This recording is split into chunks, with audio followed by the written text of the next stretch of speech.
This is Girls Stop Playin', a weekly show that empowers Black women to stop playing with their potential so they can live a life that they love. I'm Coriel, your favorite homegirl, and I'm on a mission to help Black women make the money and get the honey. You can have it all as long as you're willing to work. This is the Girls Stop Playin' podcast, and today we have a super special guest in the building. As you know, these conversations are all about helping you make the money and get the honey. And today's special guest is definitely a woman with a wealth of experience.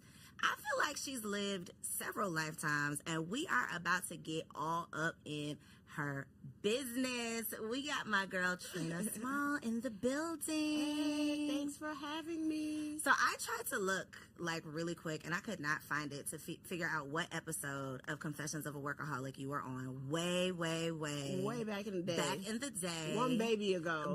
One for kid you? ago. Yeah. For you, zero kids for me. Yes. No man, no kids, no nothing. Like right. literally, when I say you've lived several lifetimes, all of us have, obviously because we've started in one place, and the journey has kind of taken us, several different places. But it's been such a joy to just watch you evolve and elevate and try all the new things and blossom into this amazing, beautiful woman that sits before us. Oh, thank you. You're so kind. Thank you. And you too. Like you said, no kids. You was out here. Girl. The Single Whole Wives new Club, life. and now whole new life. You in it to win it, honey. In it, trying to win it. Okay, trying to win it. You win it. So who is Trina today? Like this version of Trina. Introduce us to her. Oh, this Trina is free. Ooh. This Trina is happy. This Trina is empowered. This Trina is so strong, stronger than she ever thought she would be. I like this Trina. Come on, this Trina. I mean, it took a minute to get here, but I love it here. Okay. So I really do. So that's this Trina right now. This Trina is smart. This Trina is confident. Just so many things that I had to really pull in, and it just really showed me who I really was. And I was like, okay, she dope. Life has a way of like showing you what you're made of. Right. Like you thought it was this, but usually you surprise yourself by what you can get through without literally like breaking. Exactly. So the Trina, and I'm gonna find it and link it down below so that y'all can go listen to that episode of Confessions of Workaholic. But back then, I'm thinking that you were like full-time blogging, yes. mom of one, right? Married, yes. mom of one, full-time blogging. Trina now, entrepreneur still. You yes. evolved. Catch me up, because I know you had the blog. Do you still blog? I know you have Super Mom. Yes, Super Mom lifestyle, right? Super Mom culture. Okay, look, Super Mom culture. Yeah. I got all my stuff. You got all your stuff. Yes, I do. Yes, I brought you a little gift today. Thank you. But so the Trina. So yes, I was a blogger. So now. The blog, I'm trying to dust it off, but nobody. It's coming back though, right? It Blogging is it's coming back. So I'm gonna blow the dust off of it. I'm gonna keep that going. I mean, thank God I still get hits, so we still got traffic. But I still blog. Super Mom is like my main thing. That's the Super Mom culture community, empowering moms to feel heard and seen.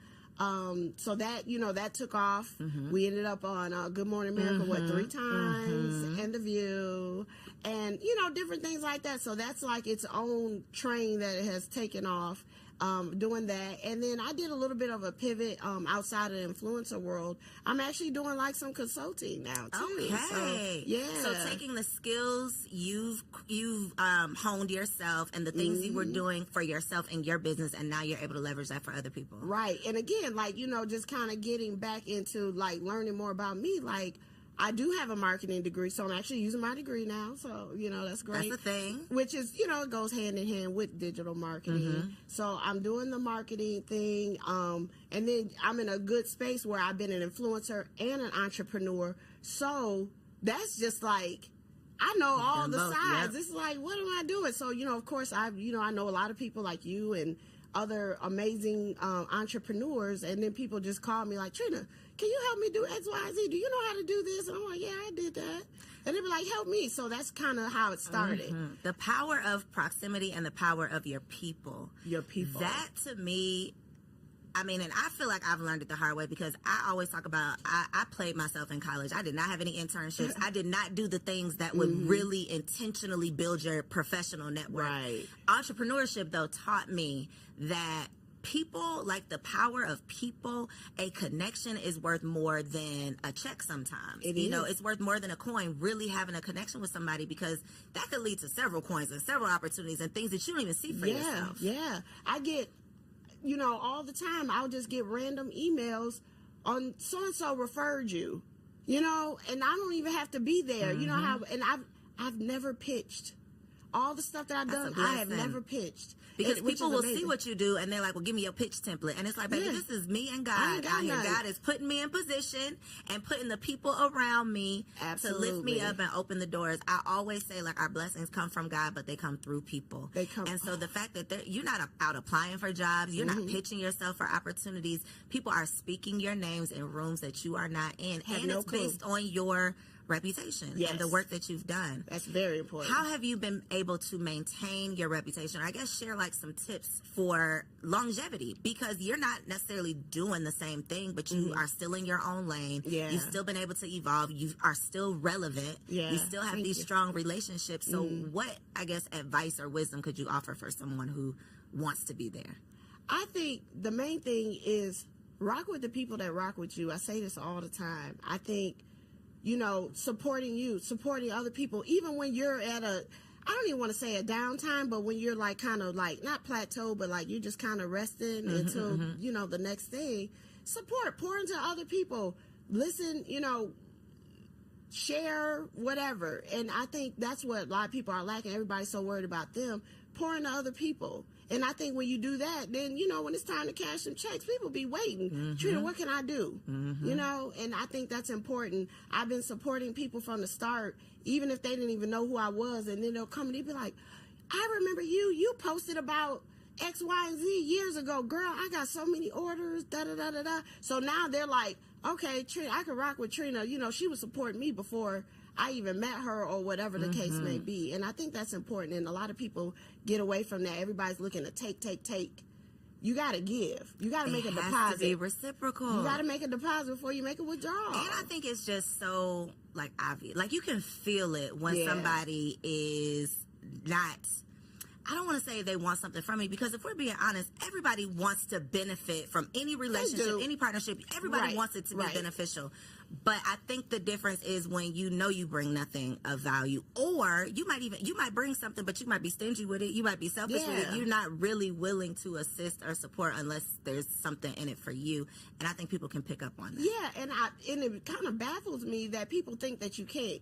Like, you think I got to where I am and the things that I've done, just being like, just, you know, dumb, like, oh, I ain't know you was trying to use me. Like, come on, dog. So how do you deal with those experiences? Because I think it's easy. I'm going to just speak for myself.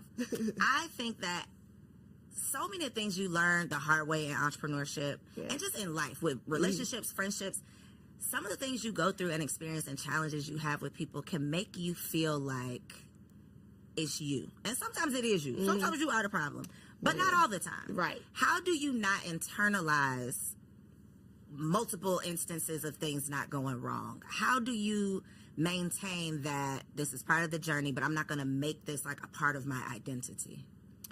Well, I do. Every once in a while, I do internalize and not be all in my head, but I kind of got to like get it out. You know what they be like? I'm a cry now, and then I'm giving it to God. You know you're going to give it to God, but like I'll be all in my head, like I can't believe this, and, you know, play it out. And then once I do that and I calm down, maybe a little wine, and then I'm on to the next. It's like it never happened. So that's kind of how I deal with that.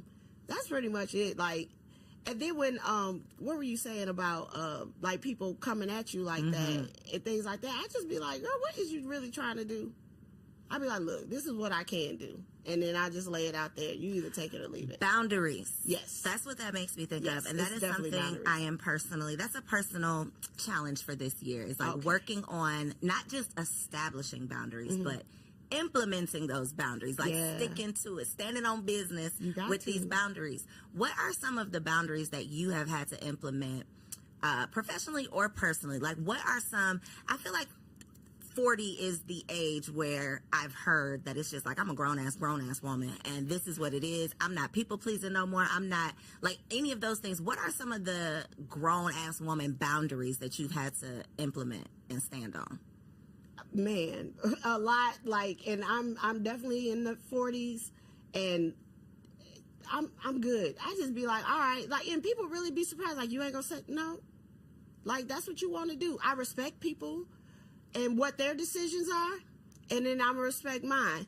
And so mine are coming into play more so now because I'm single now. Well, I'm gonna use that term loosely, but you know what I'm saying. I'm not married now. Say that. I'm not married right now. So with that being said, girl, the way I be like, bloop, bloop, bloop, bloop, red flag, bloop, like I just be next. Like a video you know game. What I mean? Out, next. You got to go. Like, I can't go play with somebody else. Like, okay, that's what you want to do? Okay. And then I say, I'm not going to stop you. I'm just not going to join you. Yeah. And then it's like, well, what happened? I thought you, no, that's what you, and I decide if I'm going to participate. That's like my thing. So you set the tone. Okay. I think about it. I'm like, I don't think I want to do this anymore. So is that a different version of Trina than not necessarily married Trina, but pre-married Trina? Like Trina back then versus Trina now. Do you feel like your experience as a married woman how is it dictating your experience dating now? Yeah. So being married, I was married 15 years. We got to talk about it. We're going to talk about it. You give all the tea because I don't really talk about it too much. We can learn from it though, not just to be nosy, but we really do. Yeah. And I'm working on something where I could talk about it more. But I think married Trina, because after such a long relationship and 2 kids, what makes you think that I just met you and I'm going to deal with your stuff when if I would do that, I could have stayed where I was. You know what I'm saying? Like, it just don't make sense. The math ain't math. So it don't matter. Right. You do the equation. So if you think I'm going to deal with your foolishness, nah, it ain't happening. And I'm okay with that. I said, hey, this is what I say. I done served my time and I got a T-shirt. I'm good. If I have to ride this thing. Okay. I want to peel back the layers because I just started my blog, everybodylie.com. Okay, it's all about dispelling these myths that we've been taught. So some of the myths, you go to school, you get the good grades, you get the good job, and then you live the good life. Complete bullshit, right? Right. You have to have kids by a certain time because your eggs are drying up and no men are going to want you. Complete bullshit. Yep. One of the other myths or lies, though, is that getting the husband is the hard part. Like, girl, if you could just get the husband. That's easy. But managing the marriage is never mentioned. And as a married woman that's trying to figure this thing out, I realized all of it was a lie. Yeah, all of it. So is. I want to know your experience on this side. So you got married. I'm 1,000% sure you did not enter a marriage with an intent to end the marriage. Yes. So when did it, or what were like the moments where you realized, okay, wait a minute, this is not what I thought I was signing up for. This is not what I expected this to be. Like, what did that look like for you? Whew, girl. So that was a journey. Again, I really, like most, I would say black people in general, men and women, we don't have a lot of examples, which is number one. So we're kind of doing it. We got pure hearts and great intentions, and we really try our best. Like you said, we're listening to all this. Marriage is hard work. You could do it. But sometimes that hard start looking crazy, and you'll be like, okay, I get hard, but like this though, like, I don't know about that. And I think that's where it was like I was coming to a crossroads. Like, okay, so and then the myth about not talking to other people, like keep people out your business. But it wasn't really until I talked to my friends. Like, I got some great girlfriends since I was 15 years old, talking to them, and they God first and they married, like they are the pinnacle, like they go strictly by the Bible. So I confide in them on some things, and they'd be like, Trina, I don't know about that. And then it was like, until then I was thinking like, this is the hard, like normal. I'm just supposed to thug it out, you know what I mean?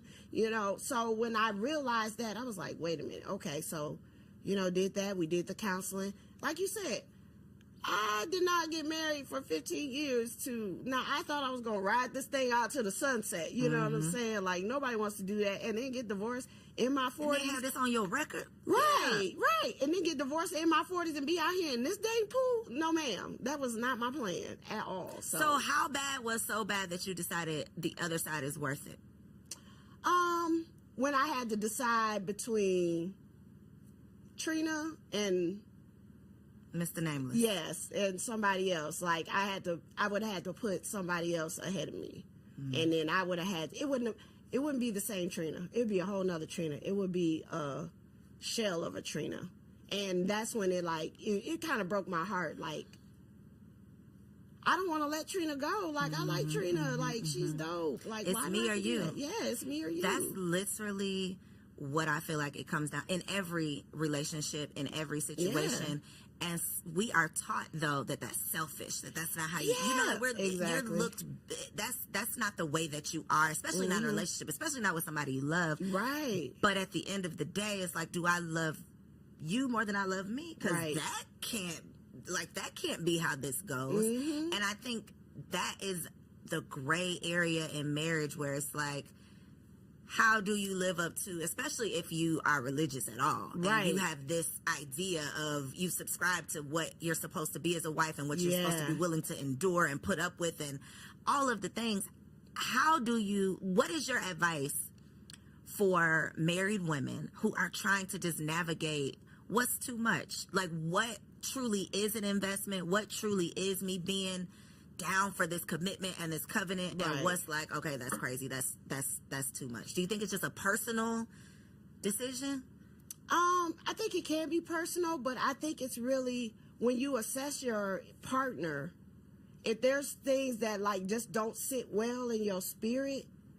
What my therapist had said was like character flaws, not just disagreements. I feel like disagreements and stuff, you can figure that out as long as the person is willing. You know, and I think that's what you have to decipher. And it took me a while to get there to decipher certain things that was like, okay, like you like doing that. This is who you are. Yeah, this is who you are. And I think once you got to believe it when they show you who they are. Even in the marriage, you be like, what? You know what I mean? Oh, Trina, that puts me back. Like, I remember that feeling in dating relationships where it's like, okay, you know, like you crossed the line and I can't go back. You know, like you've done that thing and now I know that this cannot be what I thought it was going to be. I cannot imagine having that feeling with my husband. Yeah.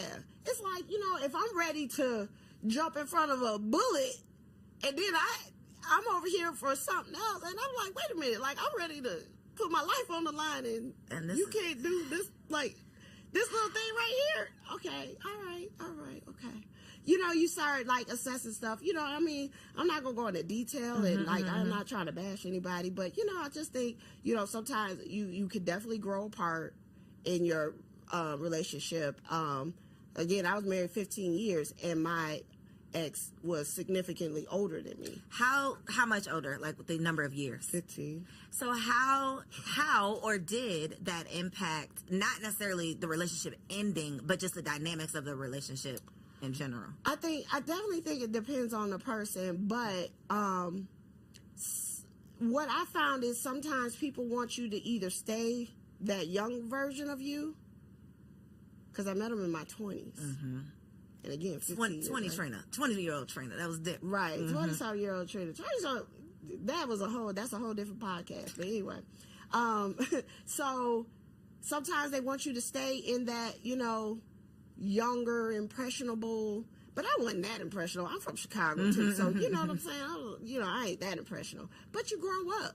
You know, I went all through my 30s and stuff. So, you know, went through all that, and then, you know, you turn around, especially after having kids, and you like, you know, you're a different person. And some people, they want to go back to, you know, some people want you to stay where you are. And some people, when you grow up, they don't like that. What do you think was the biggest disconnect as far as the dynamics of your relationship? I think entrepreneurship is a very that's a transition where what it literally requires of you to be a successful entrepreneur, it ain't what it requires to be an employee. It ain't what it requires in any other position. Like what it calls of you it's a totally different version of you. Yes. And the same with motherhood. The version of you that is required as a mother, completely different from who you were able to be as a single, or not a single woman, but as a childless woman. Yes. Which of those versions do you feel like caused the biggest stress in the relationship? I do think it's business. I think entrepreneurship, even though I had the physical support, but I think when things start turning and you start making, boss moves, sometimes it can ruffle a little feathers here and there. And again, if they like you over here, pretty being good with this little bit. Now, when you have all of this, it's a different beast. Yeah, and then all eyes are on you and attention and stuff like that. And sometimes that could, that definitely could drive a wedge. I've had this conversation with, and not to put you, Trina, in a box, but where you are right now in life, successful. I don't want to say boss shit because I feel like that has negative connotations. He's a successful black woman who has evolved, right? Which is the goal, right? To succeed with something and to evolve, become a better version of yourself. That woman is a threat to a lot of these men. Yeah. A lot of women just like you end up in this same position where they have had to walk away from a marriage because it was me or you. It was, this is who I am. Not even in this season. This is who, God is calling me to be. This is who I've evolved into. And you can't handle this version. You don't like this version. You want to compete with this version. You jealous of this version. You want to control this version. Or you want to disrespect this version by going out, finding another, it's literally these same things over and over, which is why I'm not just sitting here being nosy, but I'm really trying to figure out, is it, this was just not a good match? Is it, these are some ways that you can evolve together with your partner? What is the solution in all of this? You know what? And I've definitely laid there many of nights trying to figure it out myself because it was like, math ain't math. Like, what is the problem? Like, what is it? We're a team, you know what I mean? So you really just I think some people, it just brings out certain things in life, brings out certain things in people. And then after they start showing you stuff, it really becomes like you bumping heads. I'm just trying to be great and do this for our family. That's how I look at it.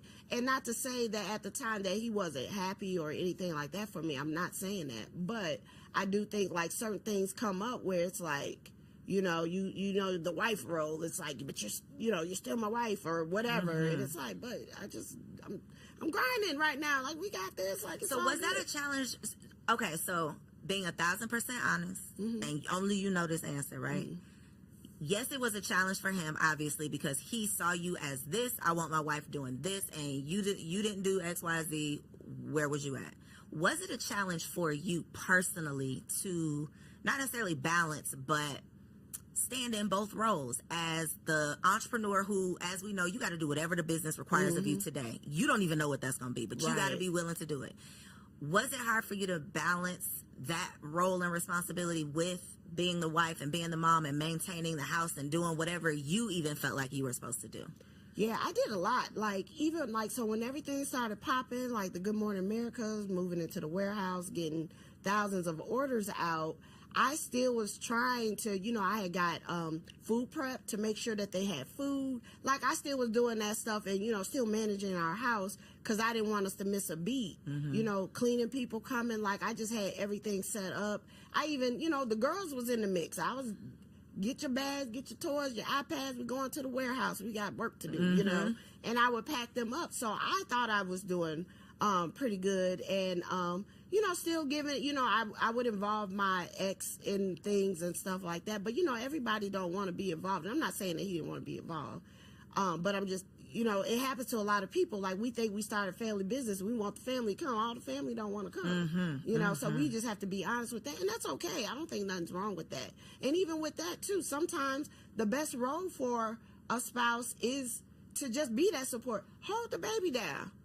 So when you hold the baby down, I'm going to miss the baby when I come home and we can do our thing, So was there ever any point in either of the businesses where you all were working together in the business or not really? No, not really. Because That's one thing I did know about him. Like, we did not work well together. So you feel like you knew that before y'all got married? Yeah, kinda. What does that look like? That means, like, y'all have a power struggle? Like, what makes you say that? Yeah, because, like, we kind of did the kind of the same thing, but he was more on the corporate end of it. But I did. You know, I'm doing social media, but he was marketing for, you know, a company.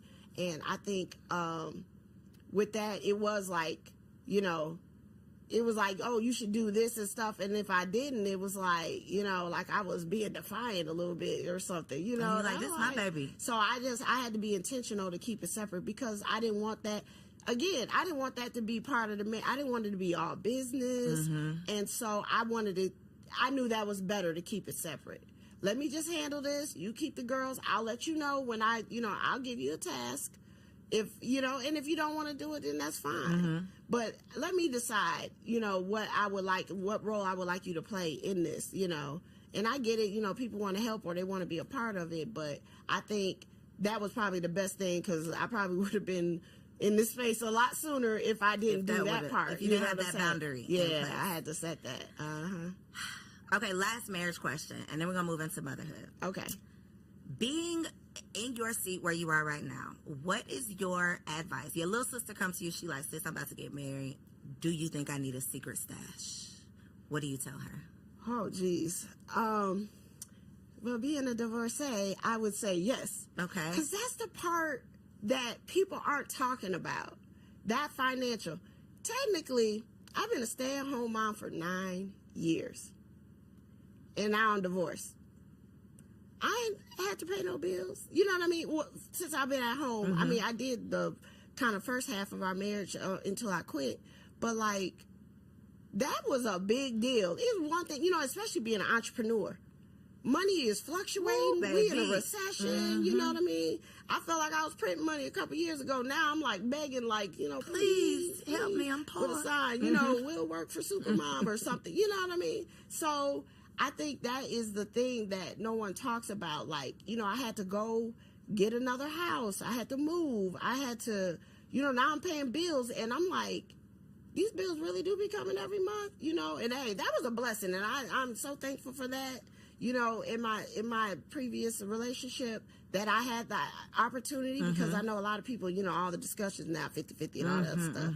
Shoot, I'm like, this is the ghetto life right now. Like, I'm paying all the bills. Adulting is I got to make sure. Girl, I remember when my phone got cut off. My cell phone had got cut off because I wasn't used to paying the bill. You just forgot this bill and was then, still coming. I had saw something come across, and I was like, they don't mail bills no more. And I wasn't even thinking about it. Next thing I know, everybody was looking for me. My niece come knocking on the door. I was like, what's up? She was like, girl, I been calling your phone. Said I was like, oh, let me go. I do have to pay that bill. I got to go pay it. It wasn't that I didn't want to pay it, but it's like, why did it come every month? So I would say, you know, be smart about it, save it, have a plan. And you don't want to plan for a divorce. I never planned for a divorce. I was just thrown into it. Like, you know, like, what? Okay. You didn't initiate it. So I did, but he filed. I'm giving you all the tea. What does that mean? Whoever filed first, it don't mean nothing. You still getting divorced, so it really don't matter. Some people feel like I broke up with you first. Yeah, I got you first. I said I was done like that. Okay, well, we're still done is done. Yeah. Okay. I want to know the inspiration behind Supermom, though, because I did not feel like a supermom when I became a mom. That's another lie. Another lie is it just comes to you. You have the baby and the motherly instinct just kicks in. Now, I do believe that if it was literally life or death, anybody, any mother out there, you're not gonna let your baby die. Like, I can believe that. Yes. But to convince people that you're gonna have this baby at 12 o'clock and by 12:05 you're gonna just be a mother, I don't think that is realistic. No, because you're learning. It's like, I call it the Twilight Zone. It's almost like you're in an episode of Twilight Zone. Like, you went through this, like, tunnel and, like, fell into this other world. Yes. And you got to get your bearings. You're looking around like, what is happening here? I didn't even feel like myself for really 9 months. And I tell other people that. I'm like, give it, like, 9 months to a year. Then you'll finally be like, I think I might got this under control. Unless you get pregnant again.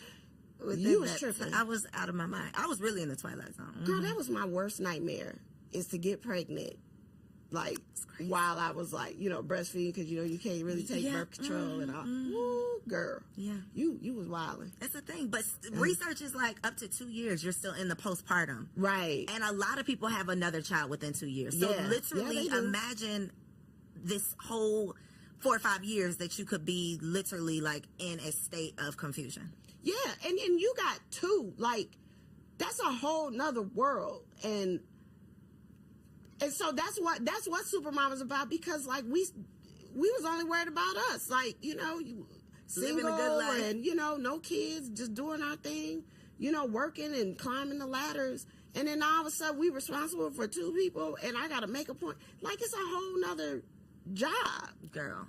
Make appointments, making sure they got their supplies for the things. We were getting ready to talk about the activities and the schedules. Listen, it's a lot. Y'all. The internet wants you to think that you are selfish if you don't want to have kids.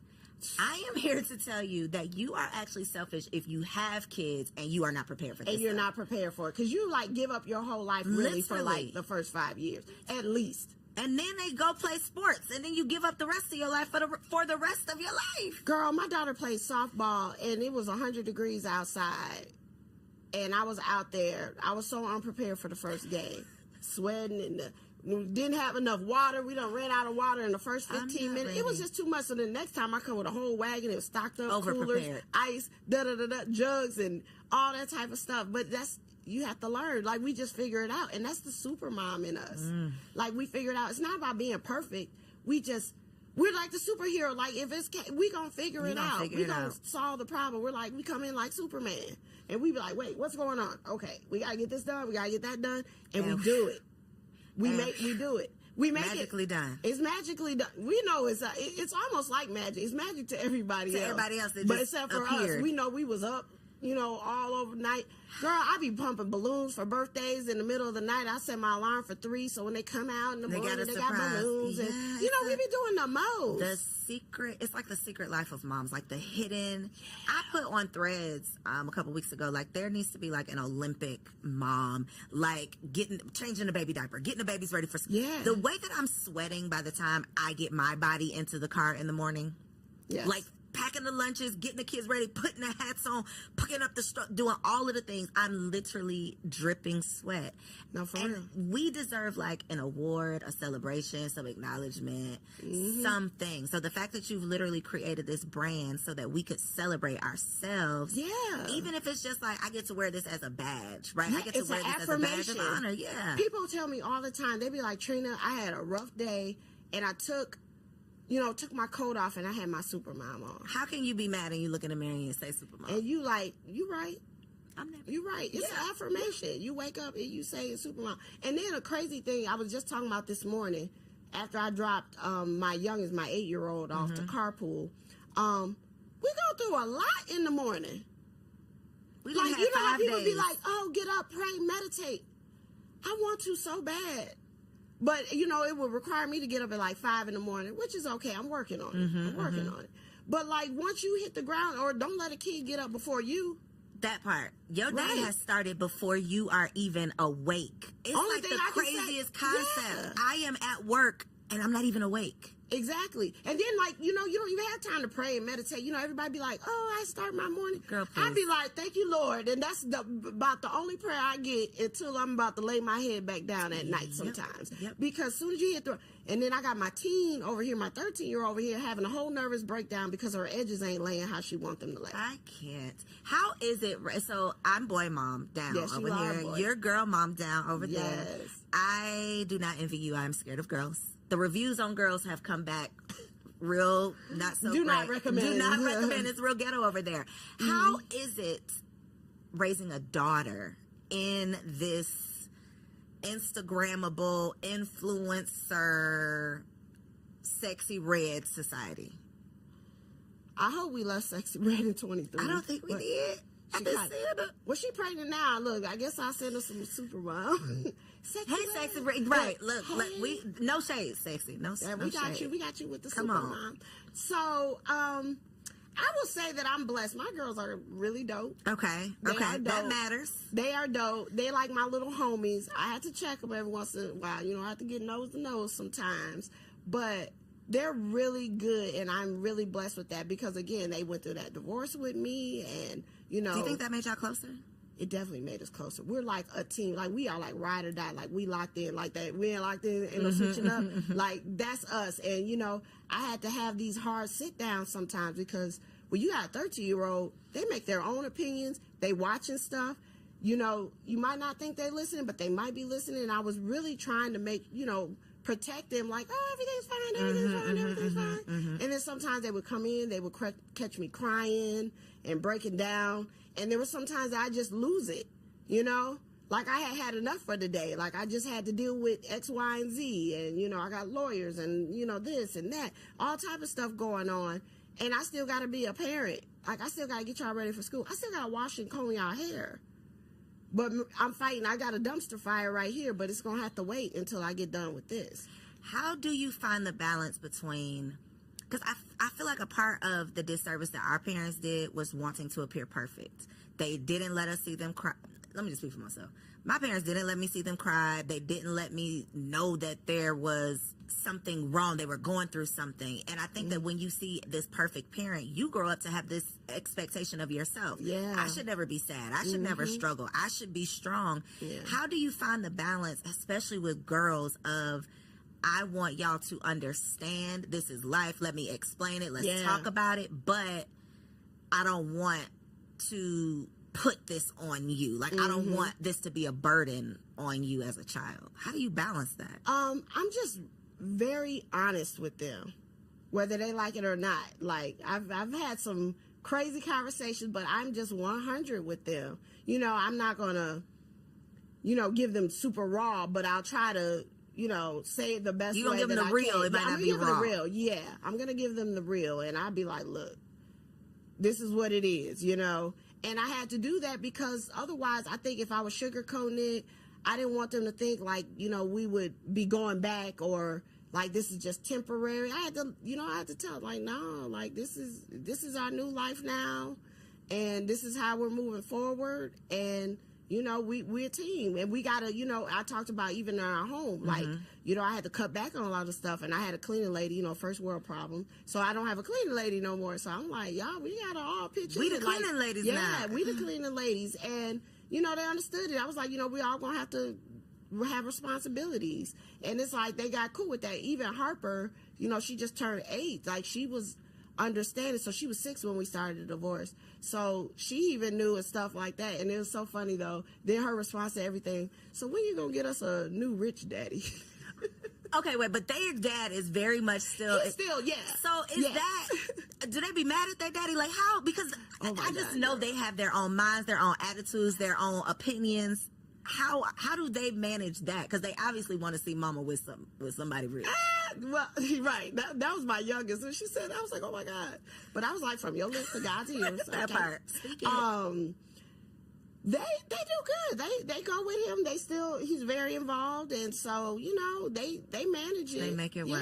Yeah. I don't think they're mad at anybody. I think, you know, they know it's different now, but, you know, I think they see it coming together. We're still new in this. We're just a little over a year into the divorce, so they're doing great. You know, they go with them, they thug it out. Kids are more resilient than we give them credit for. That part. We be the ones that be We be the ones messed taking up. all this stuff. And, you know, at first it was really, you know, them crying and me crying. It was a lot. But now we're at this place where they be like, oh, okay. Like my oldest, she'll write in her calendar, this is when we go with, you know, she be planning. She'd be like, oh, this your weekend? Okay, I want to go to Avalon. I'm going here. Can we go to Main Event? Like, she be making all her plans. Kids be benefiting from these two separate households. I mean, now let me not say it like that. I don't mean that is the best situation. We know that's not ideal, right? Everybody, we know that. But what I'm saying is, as the child, yes, you be benefiting from going to daddy and getting this and coming back home and getting this. Because it's a whole, definitely. It's a different world when they go there. You know, I got schedules. Like, I'm on it. Like, I'm in mommy mode, you know, regardless. But daddy gonna let me they be up late. I be getting texts in the middle of the night. My little one FaceTiming me. I be like, girl, you supposed to be asleep. Right. Okay, so I have a personal parenting question, because, and I do have boys, and one of them is 2. We know what they say about these terrific twos. They are not that terrific. Girl. And I am worried that it's not just a 2-year-old thing. I'm worried that, is this him? So when you say I'm blessed, my girls are just really great, were they always just really great, or did they become really great? No. Give me some hope. My second one came out gang banging, like what? Like, you know, GD's gonna came through the door. Yeah. So she was very much like that, and like, you know, running, tearing up stuff. Like, would just embarrassing sit there. You in public? Like, I would be like, hand me the remote, and she'd go to hand it to me and then throw it over my head. Like, she was on one. And then it just switched one day. And did you beat her? What did you do, Trina? What did you do? I did not Tell us beat the truth. my kids. Because people never talk about when your kid is bad, what do you do? When your kid's embarrassing, what do you do? I don't want a kid to get beat now, because I was beat like a Hebrew slave. But it was different generation. I know, but at the same time, I think sometimes every once in a while you might have to get that little tappity tap. But I'm not I try to stay away from the parent and stuff.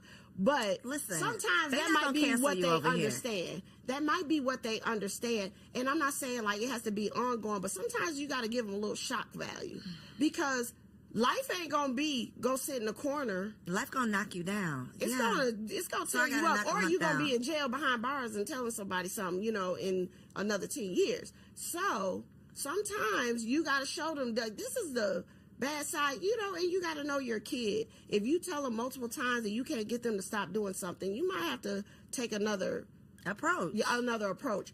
For my oldest, timeouts worked great for her. That she was just devastated if you told her that she had to stay over there for a while with nothing. You know, I mean, of course, what worked with the little one? The little one, no, her daddy. I would be like, well, I'm leaving, and just don't tell me nothing, you know. So she got a couple taps here and there, you know. But she got my daddy. I mean, not my daddy. His daddy gonna have to just rip him up once. Yeah, you might have to, like, you know. And like I said, I get nose to nose, and they be like, that's the worst thing ever for them. Like, I didn't even do nothing, but I can. I just want you to know that I can. That I can, you know. And I tell them stories. I be like, oh, your mom used to get with them now. Don't play. Yeah. Because it's, and you know, trying to subscribe to this, not gentle parenting. I'm trying to subscribe to intentional parenting. I just want to think before I do things. I don't want to be reacting to you. I want to just be emotionally intelligent, still in my parent role. That's the type of parent I'm trying to be. Yeah. But when I'm in public, my pride, you know, it's just like you got to embarrass me in front of these people. You are judging all them other moms. Like, why is that kid hollering? You know, you'll be quick. Single, childless women are quick to, you need to get him. You need to, baby. But when it's your him, when he is yours, it's like a totally different. Let me tell you what I used to do. I used to step over her in the store. Fall out if you want to. Good luck. Girl, bye. And I just take the cart. I might pause it on the end and like try to look, but I be gone. And then next thing you know, when she saw when nobody coming and she just laying there like this, it was like, all right, I'm gonna go ahead and get like up. The dramatics are over. Nobody's here to see me. She got her tail up and acting like she had some sense. Okay, so all of this. So just keep trying it all. Yeah, just try it all. I think you just got to navigate and really learn your child and what works, because no two kids are the same too, you know. So like my other one, a wooden spoon, you know, like they got the spanking stick. I definitely have those wooden spoons. Yeah, you gotta, you know, like, you want to tap? No, okay. Because that's the result of doing X, Y, and Z. Yeah, and I need you to see. Yeah. So not to play with me. And then I think it's certain, because, like, I mean, I got whoopings for playing. You know, I think we have to discern, like, what's the part, like, where they just playing and didn't know, and then, like you said, being intentional. Like, okay, I'm mad. Like, especially when they write on the wall, they think they done made some art. Mm-hmm. And it's being able to not be the child. That's what parenting is. It's growing up. It's you not behaving like a child. Yeah, you really raising yourself as you're trying to raise these kids. So my last question, because another part of the reason that I'm scared of girls is because of my mommy issues, because of the relationship I have with my mother. Okay. Yeah. And it just is repeated relationships of like our lineage of women and daughters. That's just what it is. Really? Okay. Yes. I'm sorry. in my research, I'm realizing this isn't that uncommon. And I'm learning that too. It's a thing. Because me and my mom was like this. So like, this is what I wanted to ask you. What are you either repeating or moving away from as far as how you were raised? Like, what are some of the things? Because I think a lot of us, when we are not evolved or matured or trying to be intentional, we end up just repeating what was done to us because that's what's normal. That's our example of how you do things. Can you identify any of the things that you're like, I'm intentionally doing this different? So what I'm intentionally doing is being 100 honest. So they know, like, my mom tell me something, it's good as gold. You know, I want them to know I got their back. I always tell them, I said, if somebody's running late, trust me, if I'm not there, I'm looking for you or somebody's coming for you that you know. And I tell them that all the time, you can rest on that. Because that was one of the things, you know, back in the day, with, you know, no phones and stuff. My mom was working like second shift and stuff. Sometimes people didn't show up to pick me up. They said they would. There was no cell phones and, you know, your alarms going off during the day to remind you. If they didn't look at the clock, they just kept going. And I would be at the school with the janitors. You know what I'm saying? Because back then, us used to just bounce. And I'd be at the playground. So that's something that, you know, I tell them. I'm honest. I try to keep the communication. So, like, me and my oldest, like, we kiki with the drama and stuff like that. Like, she'd be like, girl. I'd be like, bruh. Like, I'm your mom, but, you know, I let her slide, you know. How so she'd do you be like, find the balance in that, though, too? Because how do you be friendly with your child, but still be able to... Yeah, but don't play with me. I probably let her slide way more than a lot of people would, but I think that's more of my personality, because she'll send me a text and she'll start out, sis. But that works for y'all. That's what I think is important, and then too. I check her, and then I go into whatever she was talking about. I was like, girl, who you calling sis? You know, just to kind of remind her. But Let me remind you who you are. Our little, you know, like our little thing. So, you know, I don't get on her too hard, but I always say, I'm your mama, right? You know, so she'll tell me about this, the little boy drama, and who broke up and who together and stuff like that. I want to keep that, because I be like, so then I get to see, then I can put clues together and find out what you're doing. Yeah, and I'm going to figure out what you're doing. So, you know, that part helps. And I think just doing stuff with them, too, they're included in a lot of things that I do, and we just have a good time. And I think them seeing me with my girlfriends, my oldest said, like when she says little stuff, it just really makes me proud. Like, makes me feel like I'm doing this. I'm doing it. I'm really doing it. She said, I hope I have friends like you have friends when I get older. Because she knows, like, and my friends, we all had kids around the same time. So now she has, like, these play cousins. Yeah. And so they be so excited when I say I'm going to so-and-so's house or so-and-so house. So they get to kick it, like, all the time. Like, we go over there, like, somebody can have a house party. They'll just be up in a room tearing up stuff while we down there having a good old time. And they love that. So, like I said, that's like my squad. Like, we crew. And that's how I will say 100% they feel like we just like a little team. Like, we like a little girl squad. That is something that so many grown women find themselves searching for. Is like community and like somebody actually cares about me. I belong somewhere. So the fact that you are cultivating that in your home. Yeah. Super mom shit. Yeah. That look, she ain't just selling it. She's living this life. And you know, and one thing that I've never done, I don't judge anybody on how they parent. Even when I was baby shopaholic back in the day, you know, it's just, I always try to create these fun spaces because everything ain't for everybody. And how I roll with my kids might not be. Now, there's some kids, like, I've never told my kids to say, auntie or TT or Mr. and Mrs. And so sometimes we'll get around people and they'll be like, it's Mr. John or whatever. And then I have to check them because then they're like acting like my kids are rude. I was like, hold up.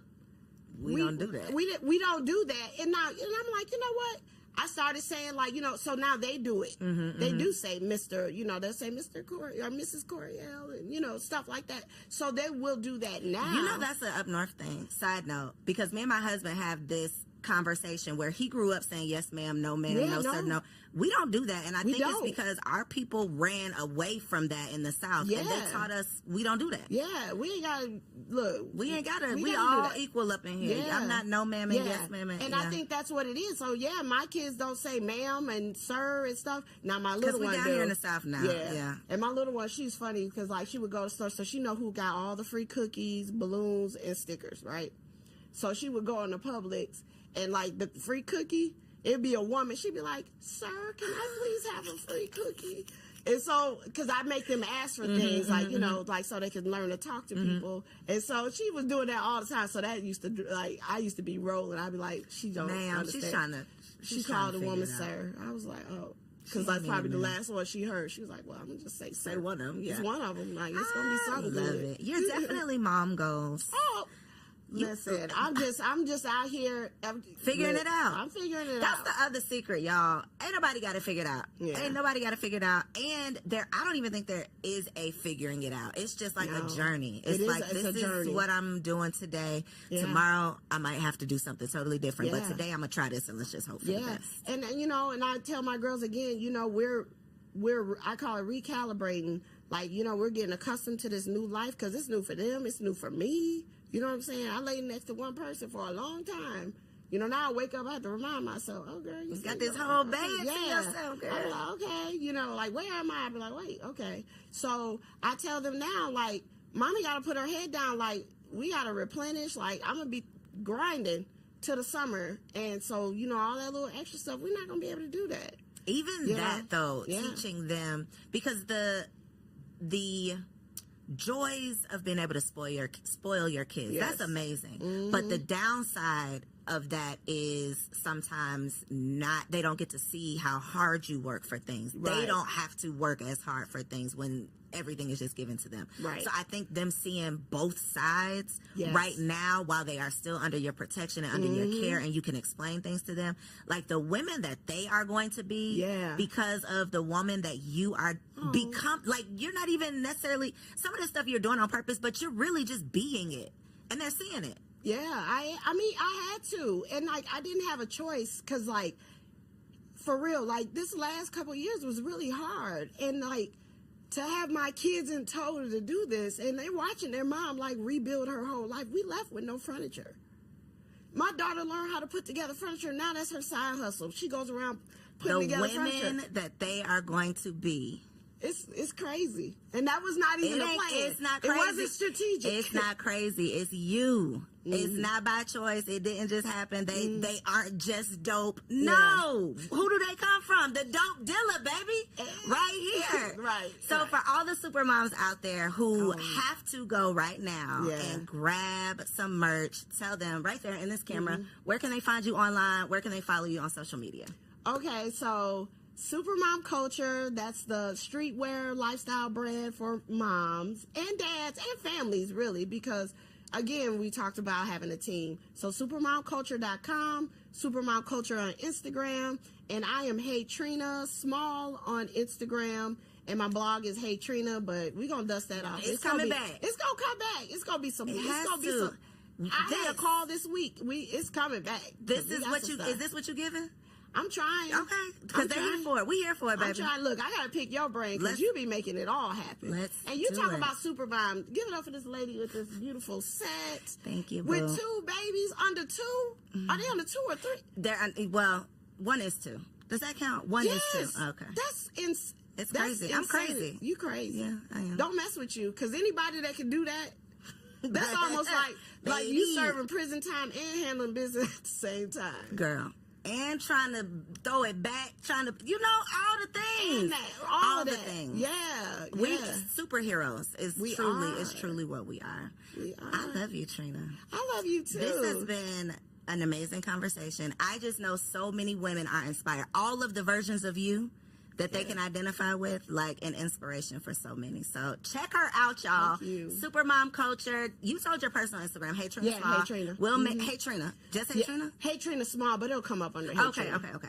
So all of that will be linked down below. Make sure y'all go shop support and put your money where your mouth is. Okay. We're recalibrating. That part. We're recalibrating. We are rebuilding. And it's super important that we practice group economics. All jokes aside, we have to make sure that we are putting our money where our mouths are so that we can circulate the Black dollar in the Black community. Thank y'all so much for tuning in. Make sure you share this episode with a friend. Subscribe to the channel so you don't miss out.